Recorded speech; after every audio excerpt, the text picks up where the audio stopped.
Welcome to Investing in Integrity.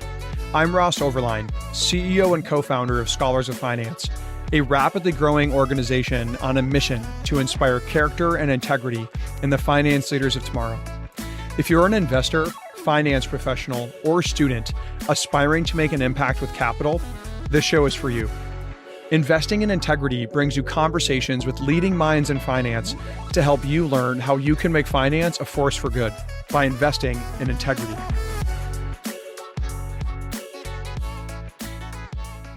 On today's episode, we were joined by Pamela Alexander.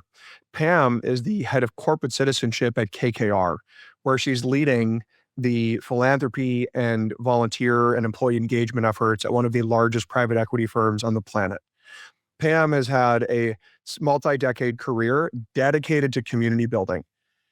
She was from Detroit originally, did her undergrad at Georgetown. She did her master's in public policy at Columbia in New York, and ended up working with New York City, with the mayor there, really getting into public policy, public affairs.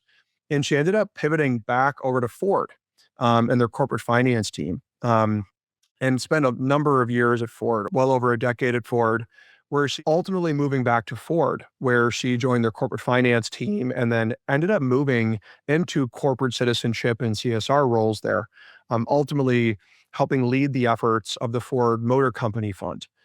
And then moved over to KKR a few years ago, where she's really helped elevate and build out KKR's global corporate citizenship platform. Pam is an incredible leader. She's super thoughtful. She exudes authenticity. She's so real. She's humble. She's down to earth. We've been getting to know each other for years now, and I've learned so much from Pam during our phone calls, and we got to cover a lot of ground in the interview. I'm really grateful for her time. She shares her story and her journey, some of the core values that have contributed to her success, and then we dive a lot into philanthropy, the nature of philanthropy in finance, the evolving landscape of philanthropy more broadly, and she shares some of the programs that she's helped build and lead at KKR that she's most proud of. And she ends with sharing advice for young professionals and senior executives that I think anybody listening will find useful. This was a really interesting conversation. I love our discussions with Pam. She even teased a partnership that we're talking about right now, which is where we're excited about. I can't wait for you to listen. I hope you find this conversation as insightful as I did. And without further delay, here is Pamela Alexander.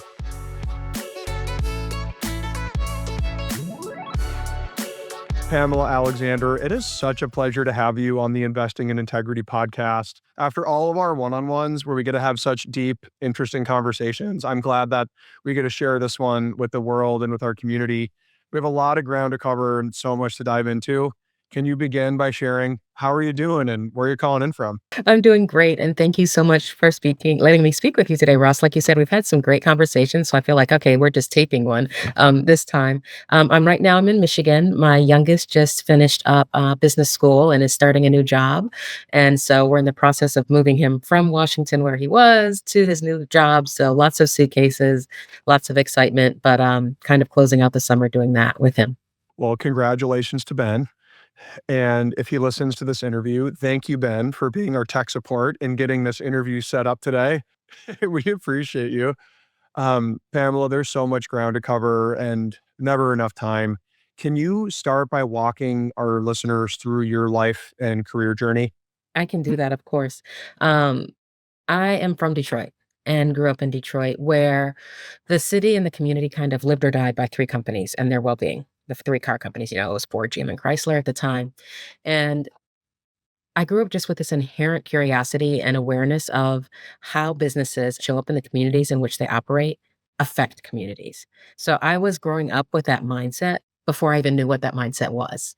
And then I went on to study sociology and economics, undergrad, kind of with a focus on urban development. I've always just kind of followed my passion and my interests, and it's kind of led to me being where I'm supposed to be. So I studied that, then I went on to get my master's in public policy. While I was doing that in New York, I worked for the city of New York, for the mayor's office in government affairs, and kind of caught that bug where, okay, how do communities and politics, where's that intersectionality? Um, and decided that's what I wanted to do. Leaving grad school, I was either going to go work for a nonprofit, which was a bit of a startup at the time, which is now actually a very large nonprofit. Um, and then one of my mentors said, "Hey, talk to the folks at Ford. They have a really good corporate finance program." And I said, "Yeah, but I want to do public finance and urban development and government affairs." And they said, "But yeah, a good background in corporate finance will serve you for the rest of your career." And I was like, "Oh, I don't know." But I ended up taking that position, and the wonderful thing I always tell young people and people in college and young adults is the path isn't always straight, but so long as the step that you're taking is leading you to your ultimate goal, that's the right path. So the interesting part of that is I did go to corporate finance at the Ford, and I worked there for several years, and then I transitioned to government affairs. And what really kind of sealed the deal for me being able to follow that passion was they said, "We love that you have all this experience in government affairs and you have a degree, but we love that you understand the business because then you understand the implications and the business implications of the policies that you're lobbying for." So he was right that expertise and that knowledge of how businesses operate and the value of assets and resources really helped put me where I was supposed to be, even though it was a completely different field. And from there, I went on to corporate philanthropy. Um, and again, part of it was we love that you have this community experience and this great network, but this is also a lot of money that the company is dispersing through philanthropic efforts, and we need someone who understands business. So that core experience in business ultimately helped me get to where I am right now and where I need to be. So I always tell people it's not necessarily a straight path, and it may not be the path that you have so carefully laid out in your brain. So that's how I got where I am, and it's where I'm supposed to be. Thanks for sharing. And I'm taking notes at how you can summarize like an illustrious 20-year career so succinctly. I'm impressed already, always impressed, but impressed already in this conversation. Um, it's interesting. When I was in college, corporate philanthropy, CSR was something I was really interested in, especially my sort of sophomore and junior years of college and that was what I was pursuing before an MD at Piper Sandler recruited me to join the equity research team. And I sort of pivoted into finance. I share that only to say, when I was looking at corporate philanthropy and CSR roles, I learned just how few there are. And by extension, just how competitive those roles are. And the fact that, you've now risen to be running corporate citizenship at KKR, one of the largest, most prominent private equity firms on the planet, is no small accomplishment. You've been incredibly successful. And with all of our guests, I love to ask, what are some of the values and some of the principles that you live by that have guided you day to day that you think have contributed to your success, that have led to how successful you've been?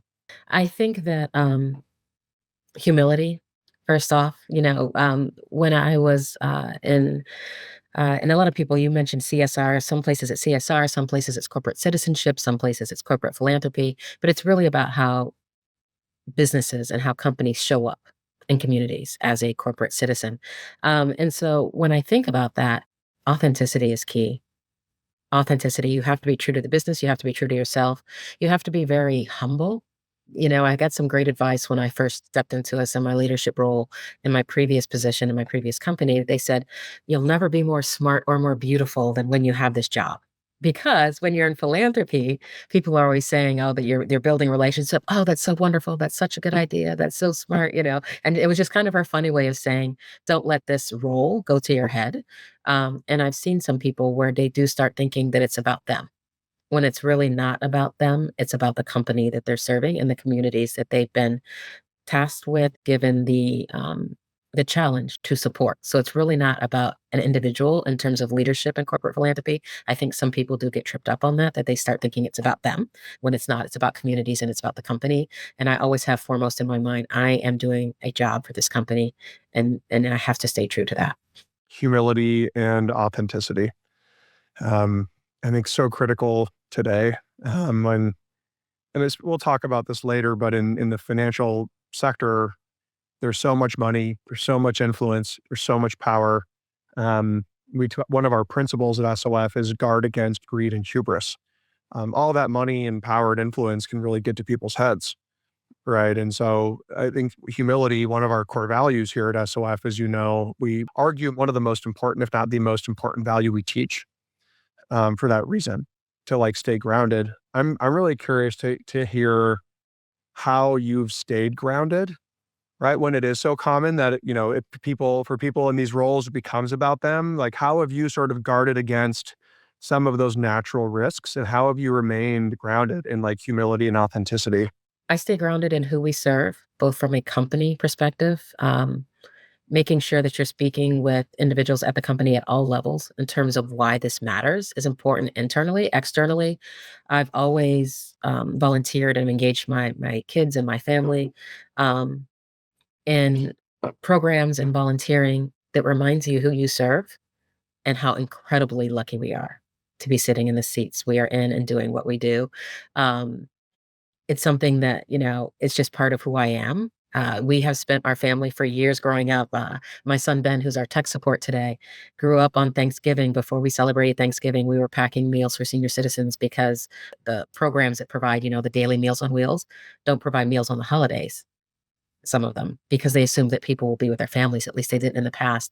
So even before my son could even reach up, I remember he was so young, he could barely reach up to put the milk in the box for that was going out in the meals. That's how we would start our Thanksgiving. I love it. I could ask 1,000 questions just on this subject, but I want to shift us to talking about philanthropy and corporate philanthropy. Can you begin, just for some of our younger listeners who aren't super familiar with corporate philanthropy and CSR, can you just begin with a quick, just 101 summary of what is corporate philanthropy? Okay, of course. Corporate philanthropy, CSR, corporate citizenship. How does a company show up? And I always say to people, you really do want to work for a company that has this group. It's usually sometimes a very small group. We handle this globally for all of KKR, and then we have 4 people. But you always want to work for a company that has it because it means they care. They care about culture. KKR cares about culture. We care about the communities in which we are. So, what we do in our role is we find innovative ways to partner with nonprofits to support their work in communities where we have operations.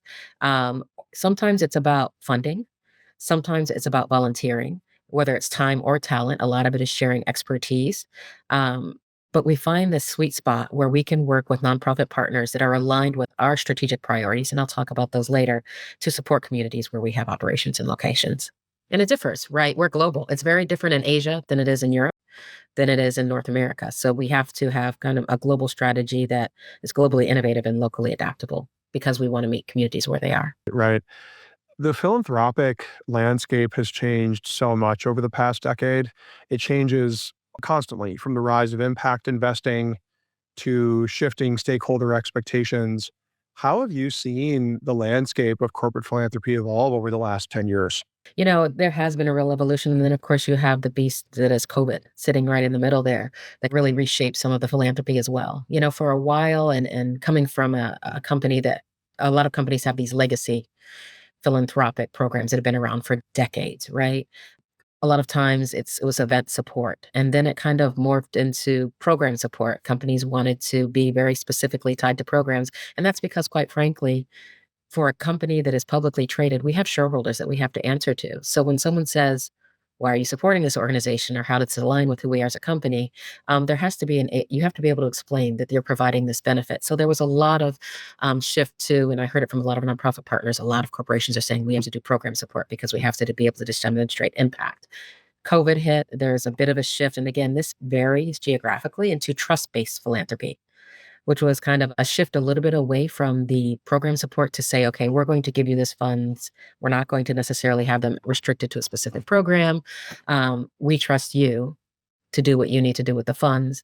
But ultimately, there's always going to be a shift towards being involved in programs where you can identify how this aligns back to that authenticity with your company.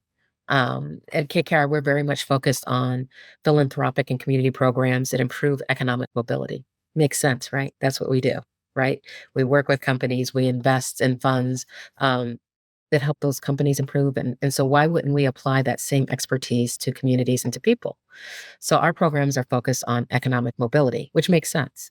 I always kind of joke and I say we could just put all of our philanthropic dollars into animals and dogs. People love dogs. Who doesn't love a great dog commercial? But I think people who looked at us would say, that's really nice, but KKR is an global investment firm. How does that align with who they are?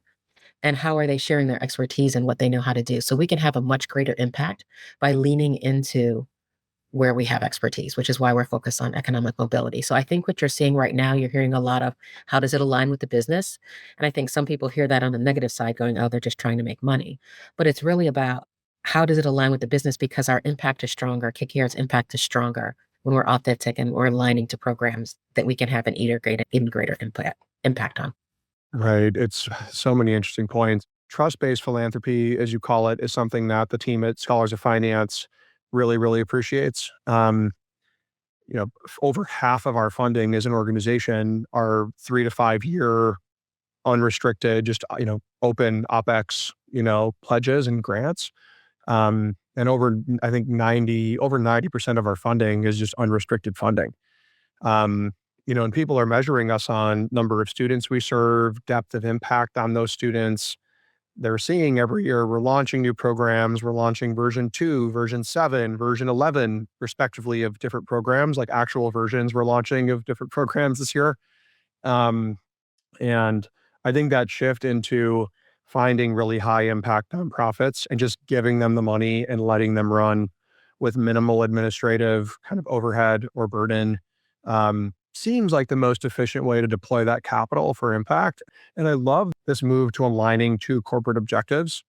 You and I have talked about this at Scholars of Finance. We're driving economic mobility for thousands of students and teaching ethics and leadership and character in financial services. And so there's this incredibly tight alignment.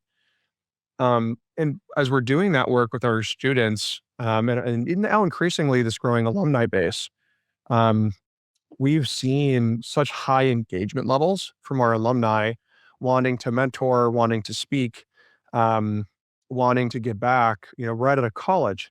I'm curious if you've seen today's generation, some of the younger generations, whether as investors, professionals, or community members, shaping corporate giving in a different way than past generations have. Yes, I think that today's generation, our analysts and our associates who are coming in, for example, we had an info session. One of the programs that we support at KKR is we will help our team members find placement on junior boards or boards of nonprofit organizations. We have a service where we help them do that. We think it's important for them to engage in communities. We had a info session, just one info session on would you like to learn more about joining a nonprofit board? Huge response from people calling in from everywhere. People were very much engaged where they want to support organization, but it's not a blanket approach. It's very much a targeted, impactful, how can I make a difference and what do I care about? What do I care about and how do I lean into that?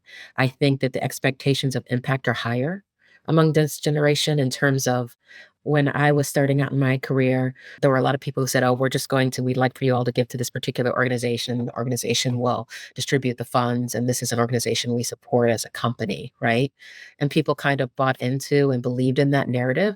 I see less of that narrative now and people being much more individualistic in terms of I'd like to identify what it is that I care about and how can I make an impact there, which I think is great. At KKR, we have, I think, one of the highest volunteer uh, paid time off programs of any company, 40 hours a year, a full work week of paid volunteer time off for you to go and volunteer anywhere you care about. That's awesome. So it's not restricted by strategic priorities. That's where you can go visit your Humane Society. And if you want to work and volunteer at the Humane Society over the course of the year, 40 hours, paid volunteer time during work hours, 40 hours. And we see that, and I see that deeply intentional, impactful engagement in that thousands of nonprofits that our team members are volunteering at because they are leaning into what they care about.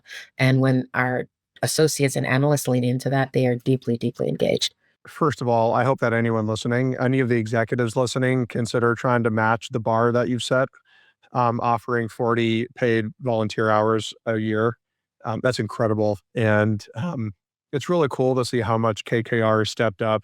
Henry and George are like legendary for how philanthropic they are personally, right? Yes, but with that humility, you know, we have a lot of very generous philanthropists in our firm, and none of them do it for. I've had conversations with many of them, and they don't do it for credit. You don't see a lot of our partners with their names on buildings. That's just not who they are. So, yeah, But please go on. Yeah, to your point, Daniel Peterzak, right, who's the global head of private credit on our advisory board, a major donor of ours. Um, he's never needed publicity, you know, he's never needed a spotlight. When we've asked him to come on the podcast and asked him to speak at events, he's so generous and kind to offer to do that. But it's been like zero ego the whole time. Absolutely. I have a funny Dan story for you. Can I lean into it? And it talks about one of the programs we're in. In case you can't tell, I'm passionate about what we do. We have a partnership where we send youth from New York City that are in programs that we partner with. So if they're in programs that we're already supporting, they're high school youth. And we send them on an outward bound experience. This year we sent 20 kids from New York. A lot of these kids and high schoolers have never left New York City, and we sent them last year. They climbed a mountain in Colorado. This year, they went rock climbing for a week, camping under tarps in North Carolina, and so they all came back, and we always bring them in for lunch to hear about their experience when they come back, and it's always life changing. And we invited members of our grants committee that help approve grants to nonprofits to come meet the kids. And who walks in but Dan Peterzak, who, as you know, is a very senior leader at KKR, and he just kind of plopped in with his turkey sandwich, very unassuming. And he was so engaged with these young kids, asking them all kinds of questions. Well, how did you do this? And how was the tarp? I think that speaks to who we are. But I was pulling on that thread of Dan Peterzak because that really is a statement. You really have to understand who your team is, what your corporate identity is when you're leading into corporate philanthropy. Because what I do in that space and how we show up in communities has to align with that, not just the strategic priorities and what we do, but the culture of the firm. KKR is a very humble firm. We don't go around taking out press releases every time we do something philanthropically. And that's kind of that's Dan Peterzak's story is kind of example. He just kind of ate his turkey sandwich and talked to the kids and left. You wouldn't find many executives at his level kind of just stopping in to do that. Yeah, Dan, if you listen to this, I promise, flattering you was not in our plans for this conversation today. That was not in any of the questions. A total aside. Um, I appreciate you sharing this because, like, I want to shift into sort of philanthropy in finance specifically. Right now that you've been leading corporate citizenship at KKR, when you look back, at the last 50 years of financial services, something we talk about a lot at SLF is this reputation for greed, for self-centeredness, right? There's like all this wealth, there's all this influence. And private equity, like 40 years ago, 30 years ago, right? It was buy the company, lever it up, strip it, sell it. And it got a bad reputation. But now you look today at firms like KKR, and there's this growing sort of movement of like, let's buy, let's hold, let's grow, let's invest, right? Like ownership works, I know, as an organization that Dan's passionate about and that you're passionate about, helping employees own the companies. And there's this real evolution, almost to like a Warren Buffett style of like, let's buy these assets, let's hold them, let's invest in the team, invest in the culture, invest in their systems to help them grow. And that's been a beautiful transformation to see. And a lot of our partners like KKR are leaders in that transformation of the financial system, which is what we're here to drive at SLF. And I'm curious, from spending all the time you spent at Ford Motor Company Fund, helping drive corporate citizenship and philanthropy initiatives there, now at KKR, how do you see the role of philanthropy and finance differing from what you've seen in the other parts of the corporate or nonprofit world? Are there unique opportunities or limitations that you've navigated? I think what it really means, ways in which I found that it's different, but I think the difference is the tools that are being leveraged to do it. Now, it doesn't fall under corporate citizenship, but the program you mentioned that we have around shared employee ownership, which is a really innovative way of doing business that we've been a leader in and helping to create the narrative and the impact around it where for those of you who may not be familiar with it, typically when we go in, we purchase a company or someone else purchases a company. When the exit happens, you'll see a lot of people at the very top that get a lot of funding. Shared employee ownership, when you go into a firm, and we've done this many, many times, you make all employees owners within the company. So when the exit happens, all employees receive some type of funding. And some of the funding and the revenue and that they have received it's been very large. We're talking significant amounts of funding. But equally importantly, it brings a mentality and a culture of shared ownership. where everyone's thinking about it as their business. Because of that, they show up differently, they interact differently, they innovate differently. So it's just a really strong business tool.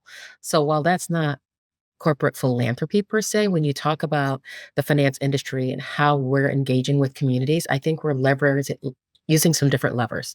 You've got shared ownership on the business side.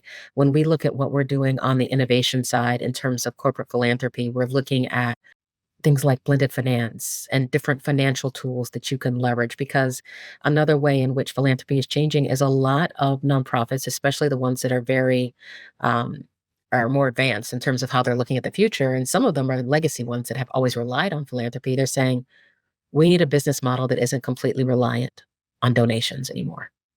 So what are the levers that we can pull and push to create that sustainable revenue that maybe don't relate to asking for funds or, federal grants or whatever that might be? So I think the difference that you're seeing in the financial industry is you're seeing different tools being activated. And how do we invest? How do we leverage our skills? How do we apply the same principles that we apply to business to communities? And that's the difference. Michael Porter, is like singing from the rooftops, right?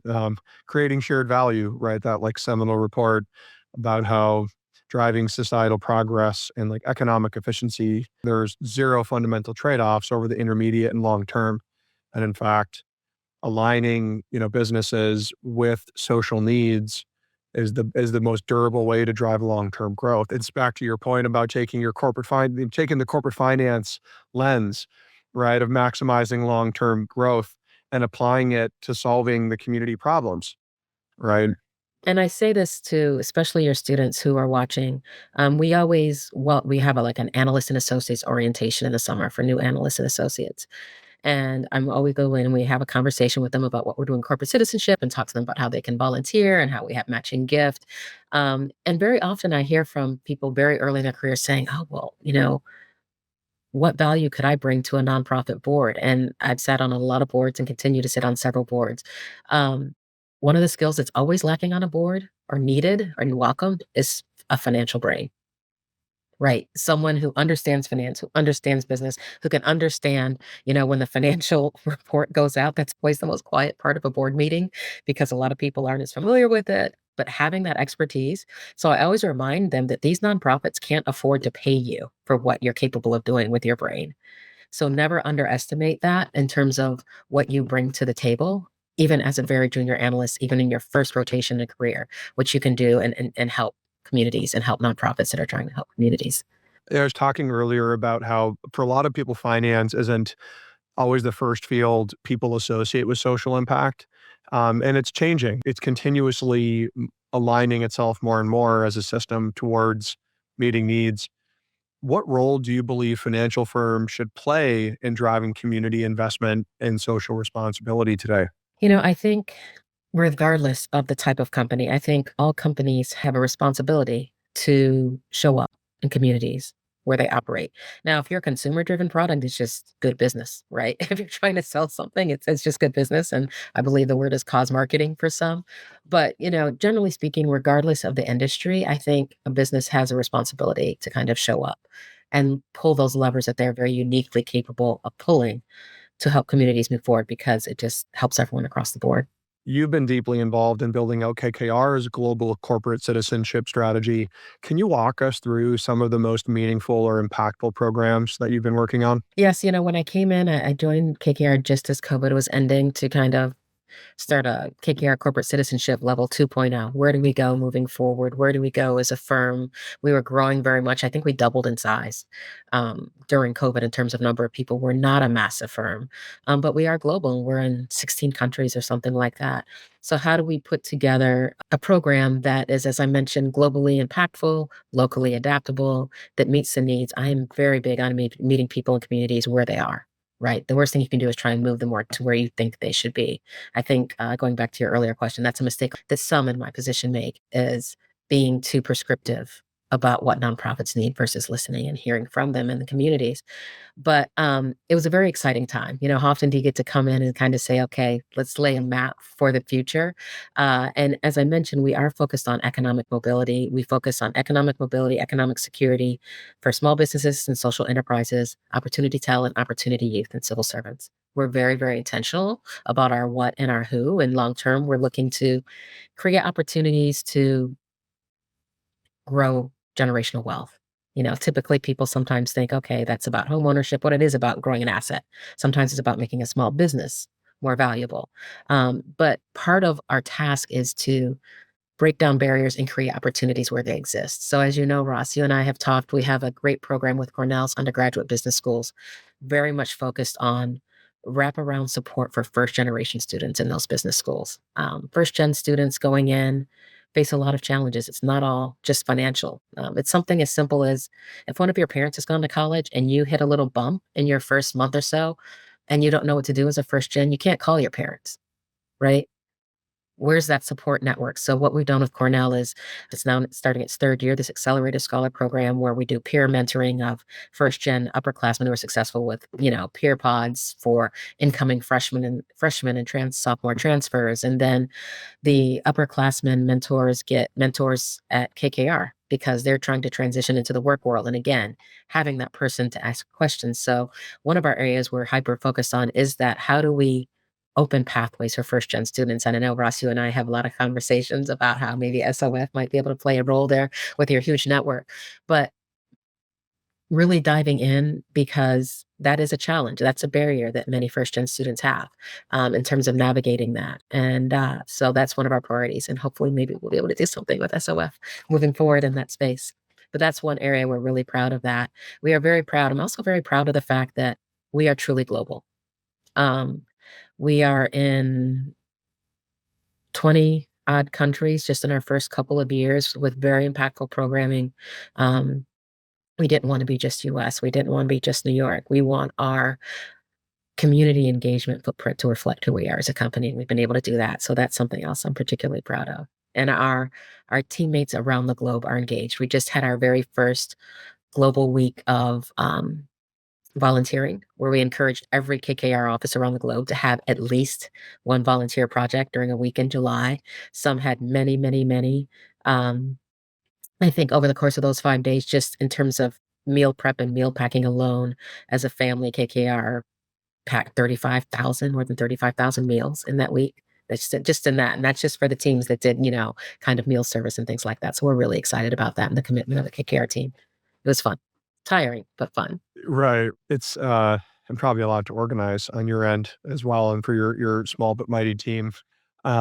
Thanks for sharing about the Cornell program. As you know, like I get really excited learning more about it, thinking about it. And SOF, we're thinking a lot about how do we create this culture of sort of close intergenerational mentorship, getting our upperclassmen to mentor the underclassmen, having our alumni mentor the upperclassmen, executives mentor the alumni. So we're sort of building this intergenerational chain of mentorship. And yeah, since you teased it, we're really excited about some of the ideas that you and I have been exploring and that our teams are exploring for expanding some of that first gen support. We'll probably have over 1,000 first gen low income students in our SOF community in the year ahead. I've really appreciated a lot of the ideas that you've shared, and this isn't me flattering you, but a lot of the ideas that you've shared, there's scalability, there's durability, there's measurability. Just this week, our team was talking about like some of the stuff that we're discussing, and we're like really excited about kind of where it's heading. I think there are just so many opportunities. We're about to do a program for a second time in New York. One of the, believe it or not, main questions I get when I speak to undergrads, regardless first generation or not, is how do you network? How do you build a network? Right? How do you work an event and meet people if you go to reception or something at work?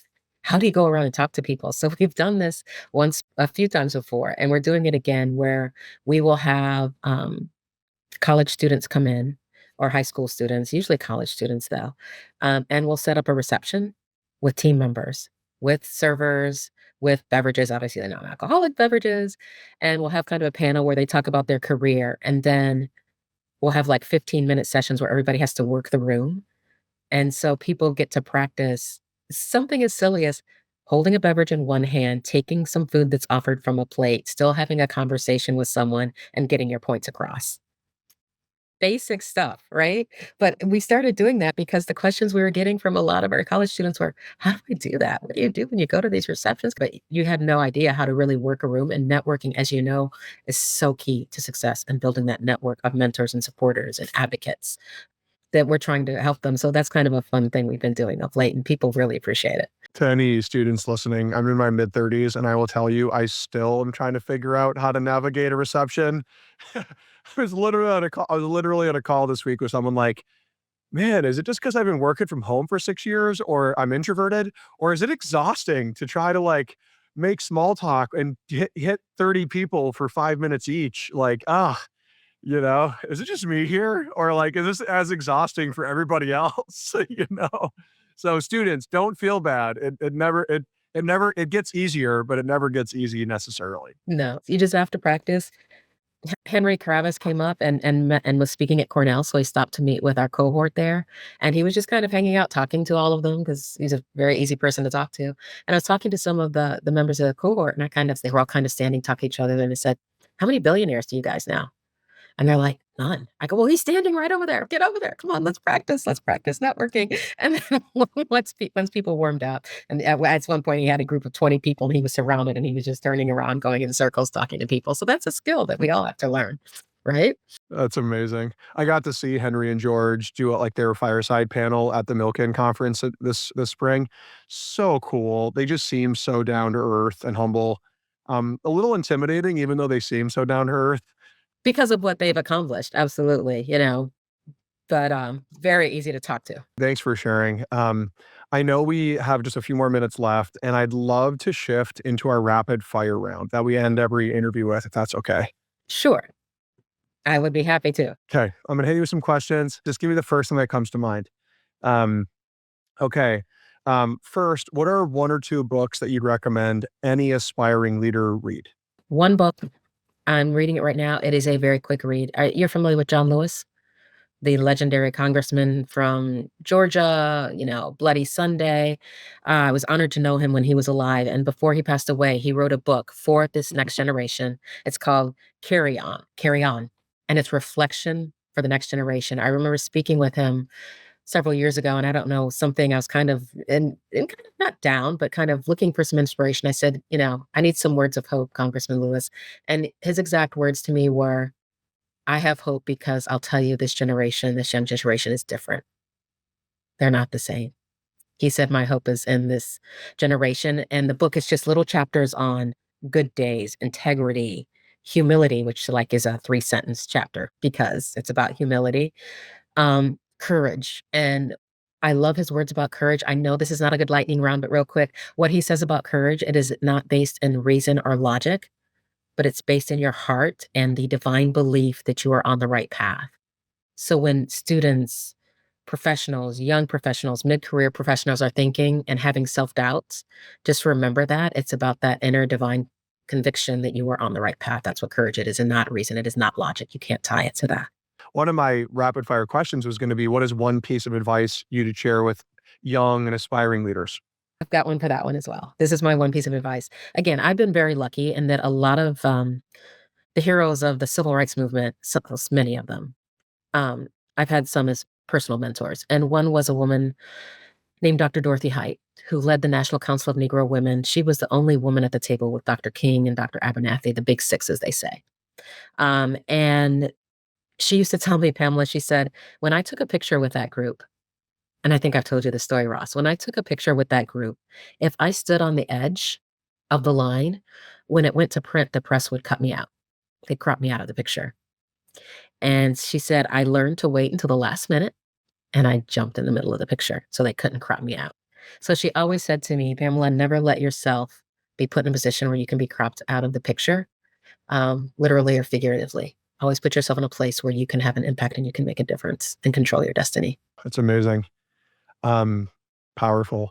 We've talked a lot about young and aspiring leaders in the next generation. What is one thing that you wish senior executives in finance better understood about corporate philanthropy, CSR, what's sort of one common misunderstanding or one thing that you'd want to say to the majority of our listeners who are senior executives?